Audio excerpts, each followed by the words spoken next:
আপনারা তো সজনে শাক অনেক খেয়েছেন, তো আমি সজনে শাকের একটা সুন্দর রেসিপি আপনাদের সাথে দেখাবো। তো প্রথমে এই সজনে শাকগুলো পেড়ে নিচ্ছি।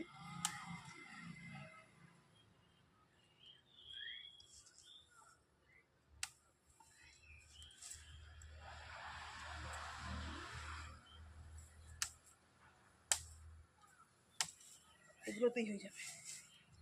সুন্দর করে বেছে একদম কেটে ধুয়ে নিয়ে চলে এসেছি। আর এখানে জল চাপিয়ে দিয়েছি, জল গরম হয়ে গেছে। এর মধ্যে দিয়ে দিচ্ছি 1 চিমটে খাবার সোডা, শাকের যে পরিমাণ সেই পরিমাণ অনুযায়ী লবণ দেবো। তো তেল দিয়ে দিলাম, তেলটা দেওয়ার পরে শাকটা বেশ সুন্দর কালো হবে। আর দিয়ে দিচ্ছি আন্দাজ মতো লবণ, দিয়ে শাকটাকে প্রথমে সেদ্ধ হতে দিয়ে দিচ্ছি। আপনারা এইভাবে রান্নাটা করে দেখবেন, খুবই সুন্দর লাগবে। সজনে শাক অনেকে বলে সেদ্ধ হয় না, স্বাদ হয় না, কিন্তু এইভাবে যদি রান্না করেন তো দেখবেন খুবই সুন্দর হবে। সেদ্ধ করে দিয়েছি, কত সুন্দর কালো কুচকুচে দেখাচ্ছে দেখুন।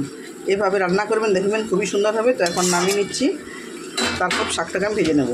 গরম করে রসুন লঙ্কা ফোড়ন দিয়ে ফোড়নটাকে ভালো করে ভেজে নিয়ে সুন্দর একটা গন্ধ বেরোনো পর্যন্ত একটু ভেজে নেবেন রসুনটাকে। ব্যাস, এরপর সেদ্ধ করে রাখা যে শাকটা আছে সেই শাকটা দিয়ে সুন্দর করে নেড়ে চেড়ে নামিয়ে নিলে রেডি হয়ে যাবে সজনে শাকের ভাজা। তো আপনারা এইভাবে ভেজে একবার খেয়ে দেখবেন, টেস্ট লাগবে দ্বিগুণ। আপনারা যেভাবে করেন, জানি না সবাই কেমনভাবে রান্না করেন, তো আমি যেভাবে করছি ঠিক সেভাবে রান্না করে দেখবেন। তো আমি যে শাকটা রান্না করছি এটা আমি আমার মাসিমণির কাছ থেকে শিখেছি। আমি মাসিমণির কাছ থেকে শিখে রান্নাটা করলাম।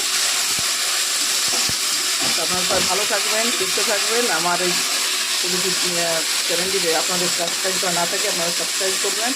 তো কত সুন্দর হচ্ছে দেখুন।